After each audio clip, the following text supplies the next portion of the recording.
Պարոն Գառնիկ Դավթյանը երիտասարդ պատգամավոր է, նոր պատգամավոր է, իր քաղաքական կարիերան իր առջևում է եւ ոչինչ։ Նորմալ է, ես որևէ խնդիր չեմ տեսնում այդ հարցի մեջ։ Ուղղակի պարոն Դավթյան, sense մի հատ ռուսերենում խոսք ասում է, главное в ходе следствия не выйти на самого себя։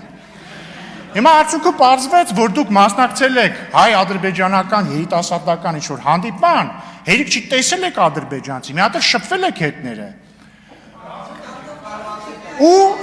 Ու ես ուզում եմ ձեզ ասեմ, որ դրա մեջ ոչ մի վատ բան չկա, պարոն Դավթյանի։ Եվ ձեզ խնդրում եմ, տեսա լրագրողները հարցնում էին, դուք արդարանում եք, պետք չի արդարանալ։ Լավ եք արել։ Դուք որևէ հանցակ չեք գործել, դուք ադրբեջանագետ եք, դուք ուզեցել եք ծանոթանալ Ադրբեջանի հետ որպես պետություն, իրանց հանրության հետ, իմանալ իրանք ինչ են մտածում, դուք որևէ հանցակ չեք գործել։ Եվ նորմալ է, մի արդարացեք դրա համար։ Բայց ամեն դեպքում, խնդրում եմ, ամեն դեպքում վերհիշեք այդ ադրբեջանցիների կանտովքեն ինչ ձև էր, որտեղ մարդ ես, կարող է պարոն Շիրազ Մանուկյանը հարցնի, կարողանաք պատասխանել։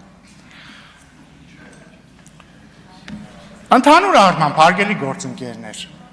ես կարծում եմ, որ քննարկումը վատը չէր, եւ ես կարծում եմ, որ ի պատիվ մեզ բոլորիս, բավականին բարձր մակարդակ էր քննարկումներում,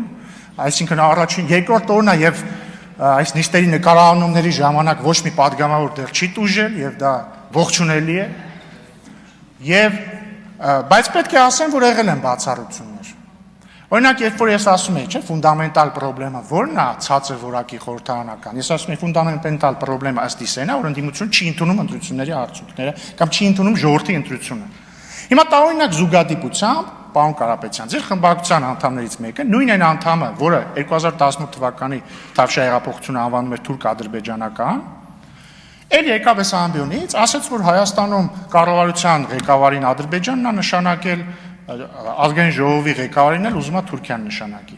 Այսինքն սա իմ հանդեպ չի, վիրավորանք։ Սա վիրավորանք է այն 720,000 քաղաքացիների հանդեպ, որոնք քվեարկել են քաղաքացիական պայմանագրին եւ հետեւաբար մանդատ են տվել քաղաքացիական պայմանագրին նշանակել վարչապետ եւ ընտրել ազգային ժողովի նախագահ։ Եվ հիմա